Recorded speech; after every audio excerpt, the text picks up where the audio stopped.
En esta mañana pensé que podríamos mirar juntos un pasaje de la Biblia que es una historia conocida, una historia a la cual nos referimos frecuentemente, pero este día vamos a mirarlo desde quizás una perspectiva un poco diferente, una perspectiva de punto de vista del proceso enseñanza-aprendizaje, ya que es una historia que tiene que ver con un docente y un alumno. Antes, sin embargo, de dialogar sobre esta historia con ese enfoque especial, he pedido al pastor Adán si nos puede leer el pasaje. Y mientras él lea el pasaje, que de paso se encuentra en el libro de los Hechos, capítulo 8, comenzando con el versículo 26 hasta el versículo 39, quisiera que ustedes estuvieran pensando, ¿qué es lo que esta historia nos enseña? ¿Qué nos ilustra acerca de el fundamento bíblico de la educación? ¿Qué nos enseña acerca del rol de un docente cristiano, del proceso de enseñanza-aprendizaje? Así que vamos a mirar este pasaje con esa perspectiva. Y quisiera que cada uno estuviéramos pensando en por lo menos una lección, una idea, un pensamiento que finalizando la lectura podamos hacer algo con ello. Así que, pastor, adelante. Hechos capítulo 8, versículos 26 al 39. Un ángel del Señor habló a Felipe diciendo: levántate y ve hacia el sur, por el camino que desciende de Jerusalén a Gaza, el cual es desierto. Entonces él se levantó y fue. Y sucedió que un etíope, eunuco, funcionario de Candace, reina de los etíopes, el cual estaba sobre todos sus tesoros y había venido a Jerusalén para adorar, volvía sentado en su carro y leyendo al profeta Isaías. Y el Espíritu dijo a Felipe: acércate y júntate a ese carro. Acudiendo Felipe, le oyó que leía al profeta Isaías y dijo: pero ¿entiendes lo que lees? Él le dijo: ¿y cómo podré si alguno no me enseñare? Y rogó a Felipe que subiese y se sentara con él. El pasaje de la escritura que leía era este: como oveja a la muerte fue llevado, y como cordero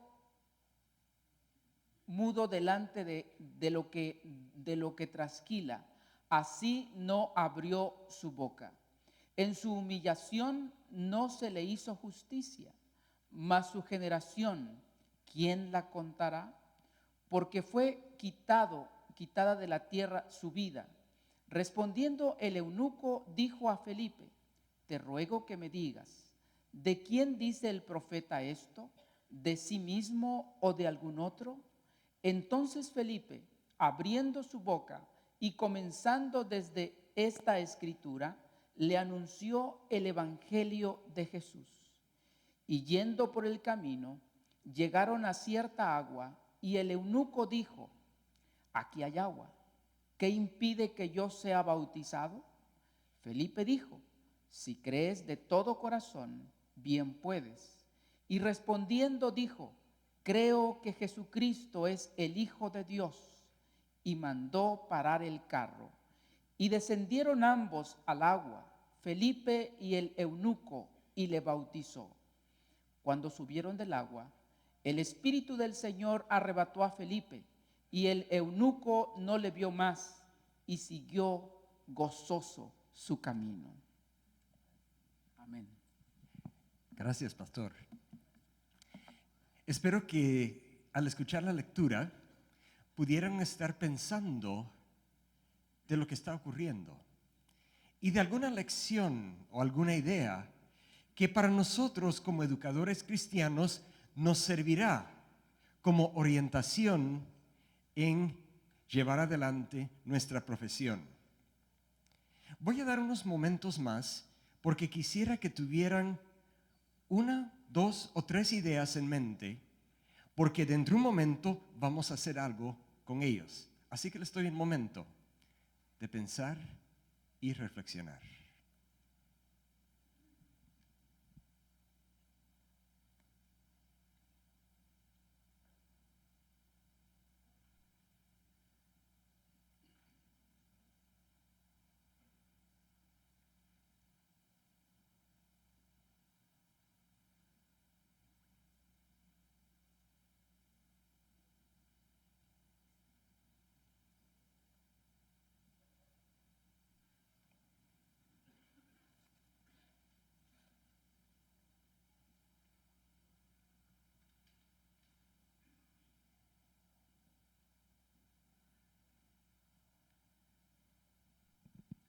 Muy bien.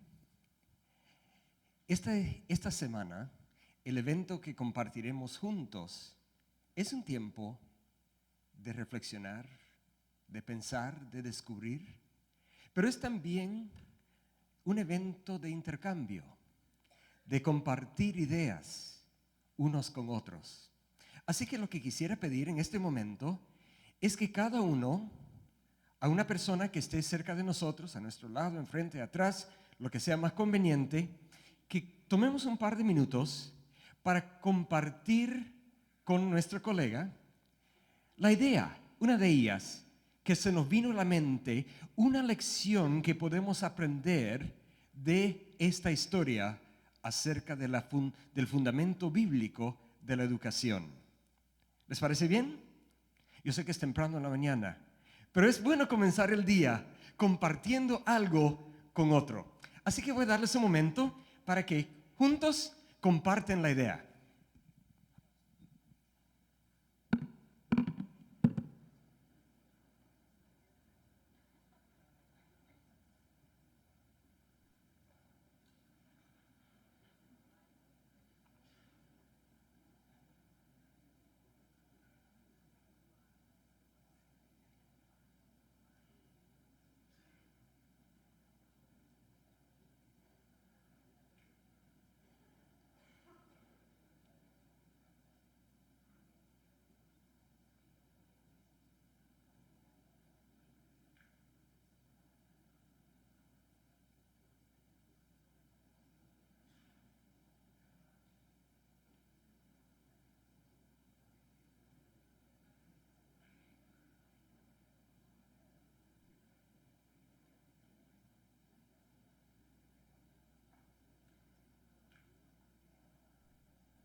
Muy bien, gracias por compartir.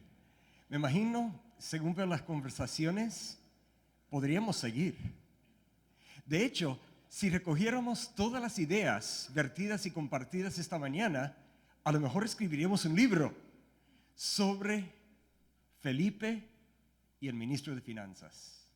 Yo sé que el doctor Miguel Alemani compartió una idea conmigo en estos momentos de que tenemos que reconocer que todos somos instrumentos divinos y que Dios nos quiere utilizar para alcanzar a otros. Y me pareció formidable. Me encantaría tomar tiempo para que varios de ustedes compartieran con nosotros, pero veo que estamos un poco sobre el tiempo, así que voy a simplemente compartir algunas pocas ideas en las cuales he reflexionado sobre esta historia y lo que pueda significar para nosotros. Algunas lecciones.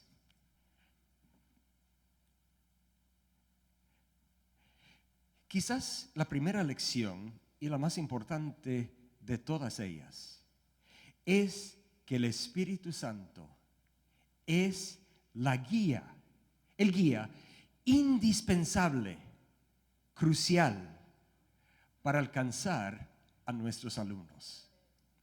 Sin el Espíritu de Dios, todos nuestros esfuerzos serán inútiles. ¿Recuerdan lo que menciona la historia?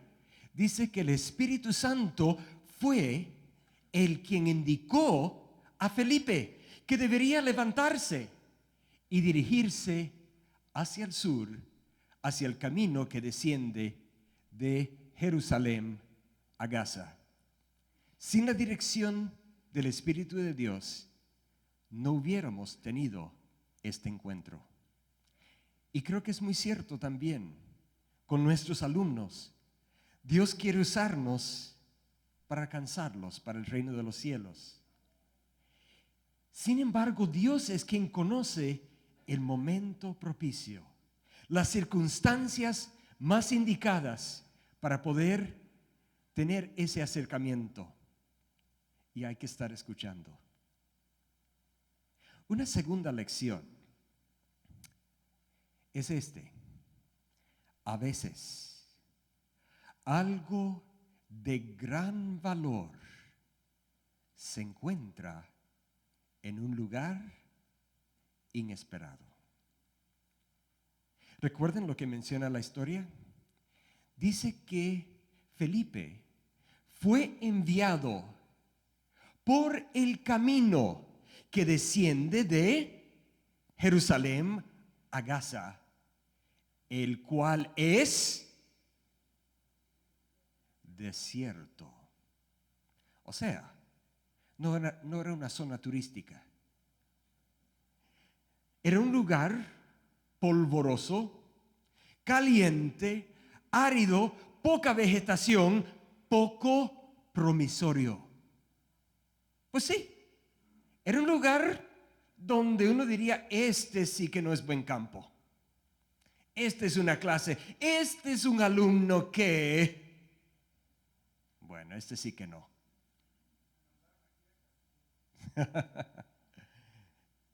Pero, ¿qué menciona el versículo?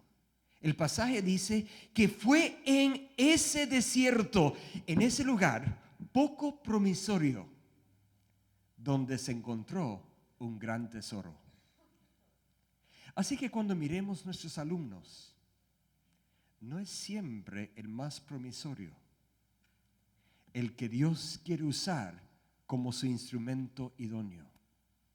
Y nosotros tenemos que mirar a cada uno de nuestros alumnos como candidato del cielo. Así que quizás una segunda lección. Una tercera lección es que los mismos alumnos deben interactuar personalmente con la palabra de Dios. No simplemente deben escuchar acerca de la palabra de Dios, sino por medio del proceso educativo, ellos deben tomar la palabra de Dios y relacionarse personalmente con ella. Y eso fue lo que ocurrió en la historia. Observan que el alumno, el etíope, estaba él mismo abriendo y leyendo la palabra de Dios. Y así debe ser con nuestros alumnos. Ellos, por medio de nuestra relación, del proceso educativo, deben abrir y relacionarse con la palabra. Número 4. El maestro debe unirse en forma personal a la experiencia del alumno. Esto es muy importante. A veces como docentes tenemos la tendencia de pensar que llegamos al aula de clase, nos paramos enfrente, compartimos perlas de sabiduría y luego nos vamos. Pero para ser eficaz es necesario que el maestro se relacione, se acerque al alumno. De hecho, dice que al escuchar la voz del Espíritu Santo, ¿qué fue lo que Felipe oyó? ¿Qué escuchó? Acércate, acércate. Y creo que eso es lo que el Espíritu de Dios nos quiere decir. Acércate a tus alumnos.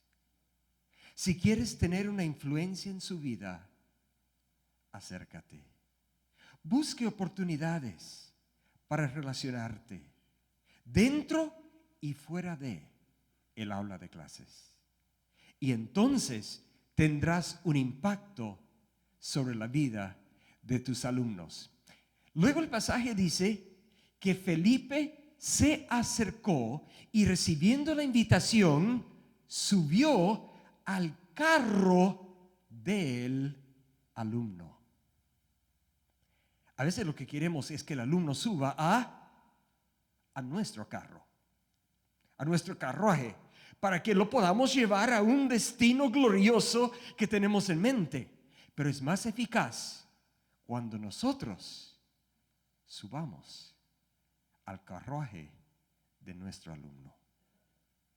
Y ahí entonces podemos comprender mejor su experiencia, sus sueños, sus necesidades. Número 5.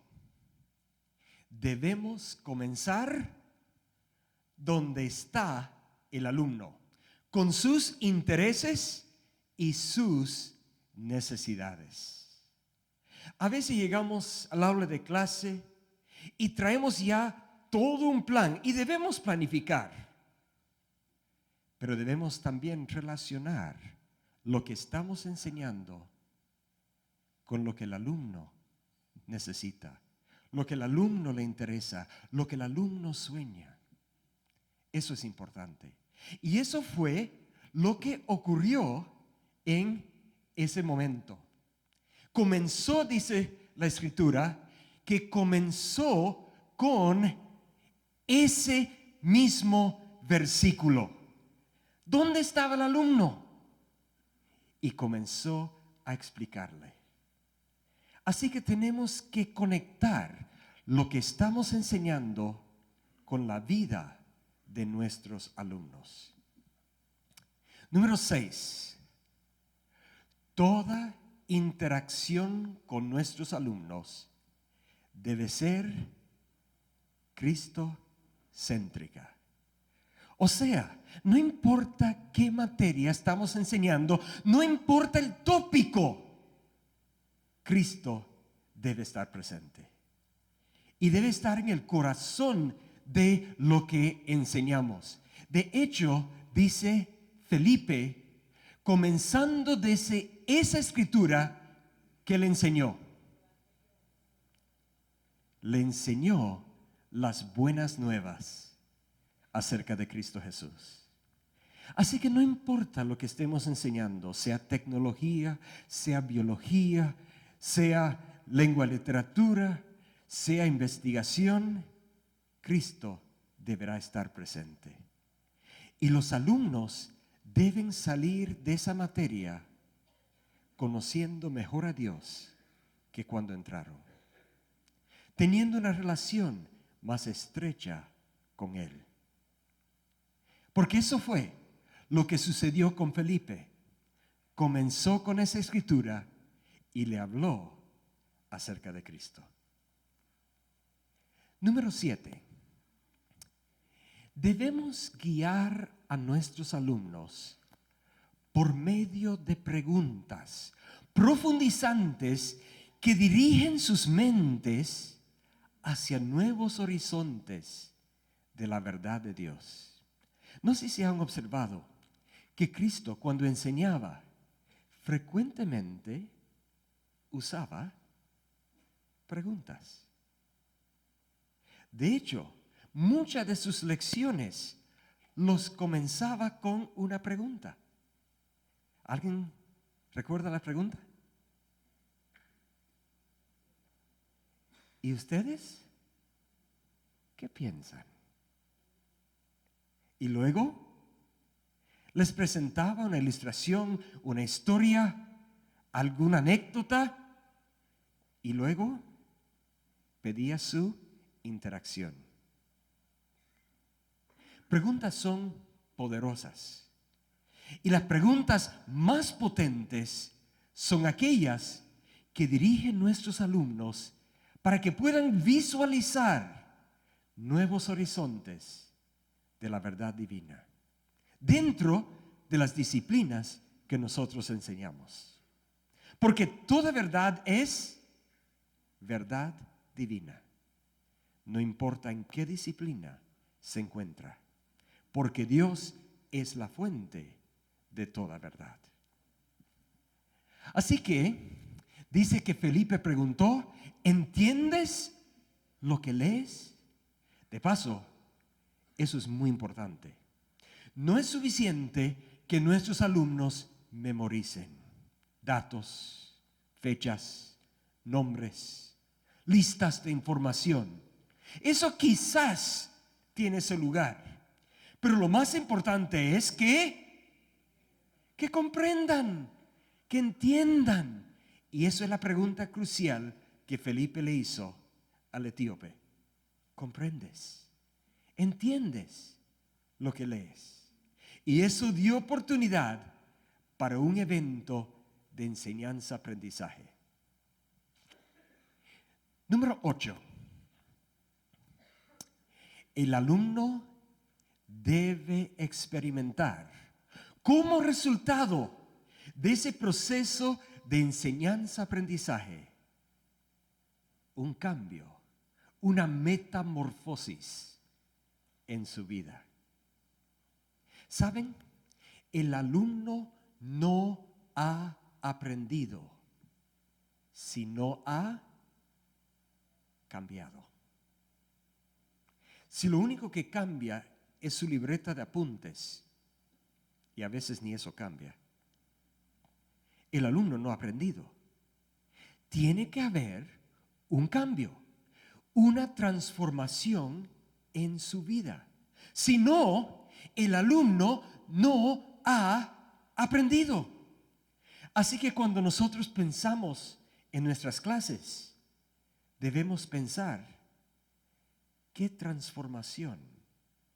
¿Qué cambio quiero ver, quiero lograr como resultado de esta clase? Eso es lo más importante. Quizás un cambio de conocimiento, quizás un cambio de entendimiento, quizás un cambio de habilidad, quizás un cambio de actitud, quizás un cambio de valores, de prioridades, quizás un cambio en su estilo de vida. Pero tiene que haber un cambio, una transformación. Y tenemos que enseñar enfocando en esa transformación. Porque si simplemente venimos y vertimos información y no estamos preocupados por transformación, la información de nada sirve. El propósito de información es transformación. Y eso es lo que queremos lograr. Esa es la meta. Y dice que eso fue lo que ocurrió. Como resultado de su aprendizaje, el alumno expresó su deseo de seguir a Cristo y se bautizó. Hubo un cambio de fondo en su vida, un cambio dramático, una transformación. Y llegamos ahora al penúltimo, número 9. El alumno deberá sentir que su experiencia educativa ha hecho una diferencia en su vida. El alumno no debe sentir que simplemente esto fue más de lo mismo, sino que, dice la historia, que el etíope siguió su camino gozoso. Siguió su camino alabando al Señor por la experiencia educativa que había tenido. Y yo creo que nuestros alumnos, cuando terminan nuestra materia, cuando terminan el programa, cuando gradúan, no simplemente deben salir gozosos por haber concluido, sino gozosos, alabando a Dios por el cambio en su vida. Y finalmente, número 10. A veces, en esta vida, no percibimos el resultado de nuestro trabajo. ¿Se han dado cuenta de eso, no? A veces uno enseña, trata de relacionarse con los alumnos, trata de que su vida sea transformada y la materia termina. El semestre, el año, el programa. Y nos preguntamos, ¿y qué? ¿Hubo alguna diferencia? ¿Hubo algún cambio? A veces no conocemos el final de la historia. Porque dice el pasaje bíblico que cuando subieron del agua, ¿qué ocurrió? El Espíritu Santo arrebató a Felipe y el etíope no lo vio jamás. Eso quiere decir que Felipe tampoco vio jamás al etíope. O sea, nunca volvió a encontrar su alumno y nunca supo el resto de la historia. Estábamos una vez conversando acerca de esta historia en un evento y estábamos conversando de este punto, de que a veces uno nunca sabe en esta vida el final de la historia. Y uno de los que estaba presente levantó la mano y dijo, ¿y ustedes quisieran saber el resto de la historia? Y por supuesto, dijo, yo soy etíope. Y en mi país sabemos el resto de la historia. Porque regresó ese ministro de finanzas, esa persona muy influencial, compartió lo que aprendió, su experiencia con Cristo, con la familia real. Y ellos se convirtieron. Y tras la familia real, el pueblo. Y no sé si ustedes saben, pero aún durante la Edad Media, en Etiopía, era uno de los pocos lugares que el cristianismo, hasta el día de hoy, es un país predominantemente cristiano, en un mar que no lo es, en un contexto que no lo es. Pero por muchísimos siglos, inclusive permanecieron como parte de el cristianismo la observancia del sábado. Así que en esas edades oscuras, eran una luz en medio de las tinieblas. Y todo como resultado de ese encuentro entre maestro y alumno. Me imagino que un día no muy lejano, Felipe se sorprenderá al escuchar el resto de la historia. Y creo que muchos de nosotros también, que queremos ser instrumentos divinos. Cuando escuchemos el resto de la historia, alabaremos a Dios por su gran misericordia y por la oportunidad que Él nos dio de caminar en las huellas de Jesucristo, Maestro de los maestros. Así que una pequeña historia de la palabra de Dios, pero que tiene quizás algunas lecciones importantes para nuestras vidas, para nuestra profesión y quizás también para este evento, el fundamento bíblico de la educación. Que el Señor les bendiga. Amén.